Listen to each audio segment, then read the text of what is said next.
जसवंत सिंह की सेनापति के रूप में कार्य करते, जिसका नाम था आस्करण राठौड़।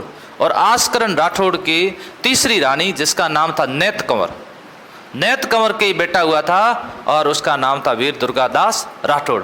ने एक बार के आस्करण की कहीं जा रहे थे तो बीच रास्ते के अंदर दो भैंसें लड़ रही थी, बीच रास्ते में भैंसें लड़ रही थी, तो उसको हटाने की कोशिश की, हटी नहीं होगी।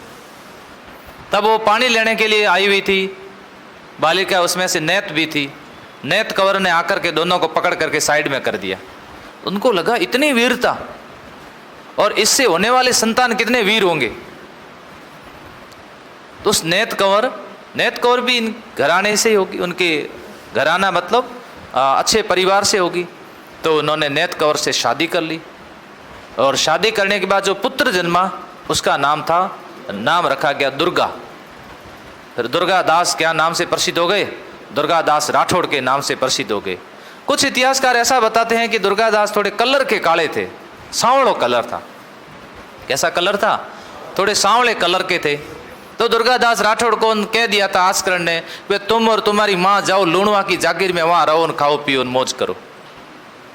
तो फिर वहाँ पर आ गए। अब देखो बाप ज़्यादातर फेयर कलर वाले को थोड़ा ज़्यादा लाड प्यार करते हैं ना, सांवले कलर वाले को थोड़ा कम करते हैं। तो ये आ गए यहाँ, लूणवा की जागीर मिल गई और वहाँ जागीर में बड़े अच्छे तरीके से रह रहे थे।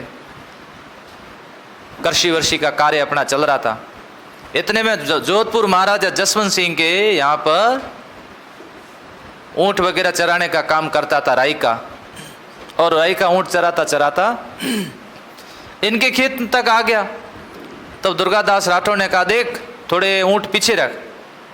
तो इसने कह दिया कि जोधपुर के महाराजा जसवंत सिंह के ऊँट। उसने कहा जसवंत सिंह के होंगे, किसी के होंगे, लेकिन यहाँ से थोड़े पीछे रखो। वो राय का जसवंत सिंह को गालियाँ देने लग गया। तब दुर्गादास राठौड़ ने उस रायके की थोड़ी पिटाई कर दी। उसने जाकर के जोधपुर महाराजा को बताया, महाराजा ने कहे कि राज घराने के पशु जहाँ चरते हो उसको रोकने की हिम्मत किसकी है, उसको बुलाया जाए। बुलाया तो दुर्गादास राठौड़ दरबार में उपस्थित हुए। उनको कहा कि तुमने हमारे चरवाहे को पीटा। तो क्या मैंने आपके चरवाहे को इसलिए पीटा, ये पशु चरा रहा था इसलिए नहीं, आपको गालियाँ दे रहा था। जिस थाली में खाओ और उसमें छेद मत करो, जिसकी खाओ बाजरी उसकी बजाओ हाजरी। ये तो हाजरी आपकी नहीं बजा रहा है। तब बड़े प्रसन्न हुए जसवंत सिंह। उन्होंने कहा अब हमारी सेना में काम करोगे। तब जसवंत सिंह की सेना के अंदर काम किया था। धर्मत के युद्ध में मैंने बताया था 4 घोड़े चेंज कर दिए थे, फिर भी सेना को काटता हुआ चला था, वो दुर्गादास राठौड़ था। मौका मिला अजीत सिंह की सेवा करने का, अजीत सिंह की सेवा की, और दिल्ली के अंदर कई इन्होंने अपने साथी खो दिए थे। जब वहाँ से लेके निकले थे, इतने आसानी से नहीं निकले थे, बड़ा बलिदान दे करके वहाँ से निकले थे। माता नेत कंवर की भी मृत्यु हो जाती है। जब वो मुगल इनको घेर देते हैं और माता नेत कंवर कहते हैं कि कहाँ है तेरा बेटा दुर्गादास, तो उन्होंने बताया नहीं कि मैं दुर्गादास के बारे में तुझे नहीं बताऊंगी, कि बता दे नहीं तो तेरे को मौत के घाट उतार दूंगा। उसने कहा तुम शमशेर खां था। उसने कहा मौत के घाट तू क्या उतारेगा। 1 मिनट कहा कि 1 मिनट वो मेरी बर्छी लेके आना, बर्छी छोटी तलवार होती थी, लेकर के आना, तो अभी मैं इसको सबक सिखा देती हूँ। इतने में वो तलवार से वार कर देता। उसको पता था कि माँ के ऊपर मैं वार करूंगा तो माँ को बचाने के लिए दुर्गादास अपने आप बाहर आ जाएगा। दुर्गादास को इस बात का पता ही नहीं चला, लेकिन जब दुर्गादास बाहर आए तो एक सेवक को भी उन्होंने मार दिया था साथ साथ में, जो इनकी माँ के साथ रहता था। फिर उस सेवक ने सिर्फ एक शब्द कहा था, शमशेर खां। फिर दुर्गादास राठौड़ अजीत सिंह को वहाँ से लेकर निकलते हैं और फिर उनको कहते हैं आप जाओ, मैं उस शमशेर का सब को चमगादड़ बना के आता हूँ। उसके महल में जाकर के उसको मार करके आए थे, महल के अंदर जाकर के उसको मार देते हैं। फिर आ जाते हैं ये पालन पोषण करके अजीत सिंह को बना देते राजा। इस समय एक घटना ऐसी घटित हो जाती है। एक औरंगजेब का बेटा था जिसका नाम था अकबर, वो यहाँ पर नाडो लाता और अपने आप को हिंदुस्तान का बादशाह घोषित करता। दुर्गादास राठौड़ कहता है कि आप हमारी सहायता करो। तब दुर्गादास राठौड़ कहते हैं देखो हम अभी सहायता करने में इतने सक्षम नहीं, आप मेवाड़ चले जाओ या फिर आप मराठों के पास चले जाओ, हम अभी इतने सक्षम नहीं कि हमारे राजा साहब खुद भी हम लोग देखो बचाने की कोशिश कर रहे हैं। तब अकबर ने कहा मैं तो जा रहा हूं, लेकिन मेरा बेटा और बेटी ये आप अपने पास रखना।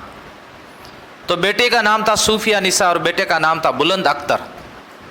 तो इनको जूना पहाड़ बाढ़ में रखा था। जगन्नाथ जी रामचंद्रोत को कहा था कि इनकी शिक्षा व्यवस्था करो, कुरान वगैरह इनको पढ़ाओ, मुस्लिम पद्धति पर पढ़ाना, इनको हिंदू धर्म मत सिखाना। ये पढ़ाया गया, ये सूफिया बड़ी हुई, बुलंद अख्तर बड़ा हुआ, और वो अकबर उधर चला गया। पीछे औरंगजेब की इच्छा थी कि मैं मेरे पोते और पोती का मुंह देखूं। इधर कुछ इतिहासकार ये भी कहते हैं कि जब वो सूफिया बड़ी हुई तो अजीत सिंह उसको अपनी बेगम बनाना चाहते थे। दुर्गादास राठौड़ को ये अच्छा नहीं लगा।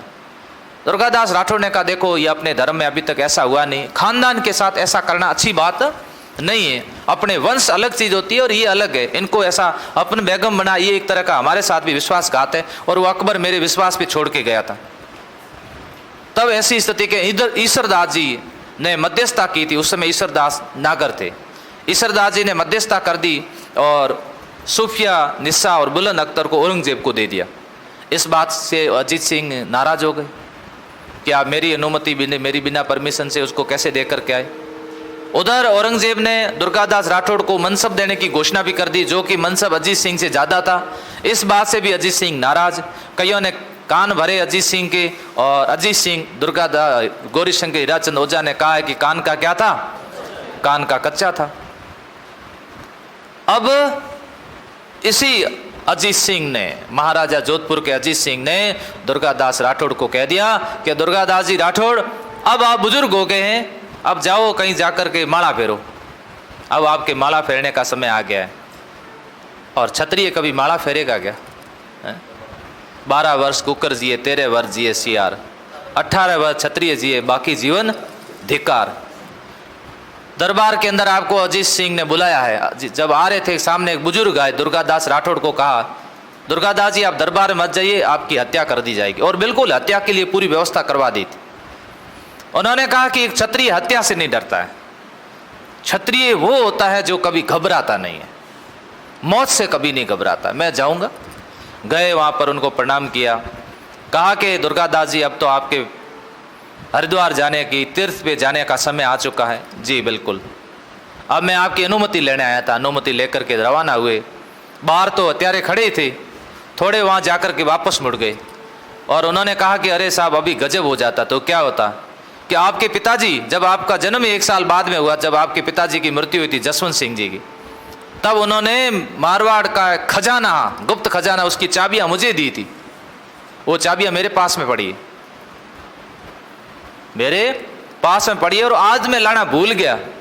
तो अजीत सिंह को पता है खजाना तो सबको चाहिए। अजीत सिंह ने कहा जल्दी जाओ और सबसे पहले तो आप क्या करो, चाबियां ला करके दो। अजीत सिंह ने अपने उनको सैनिकों को इशारा कर दिया, हत्या मत करना, चाबी लाने दो।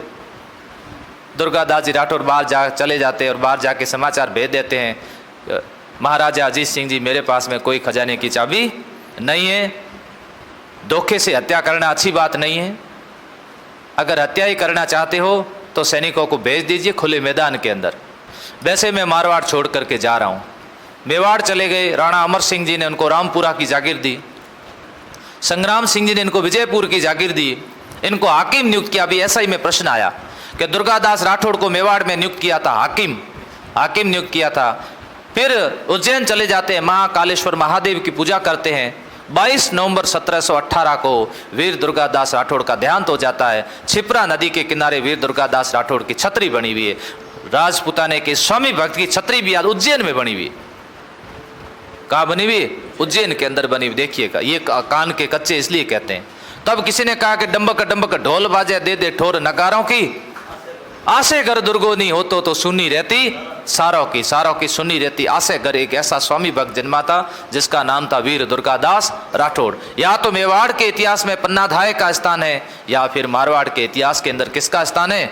वीर दुर्गादास राठौड़ का स्थान है। दुर्गादास राठौड़।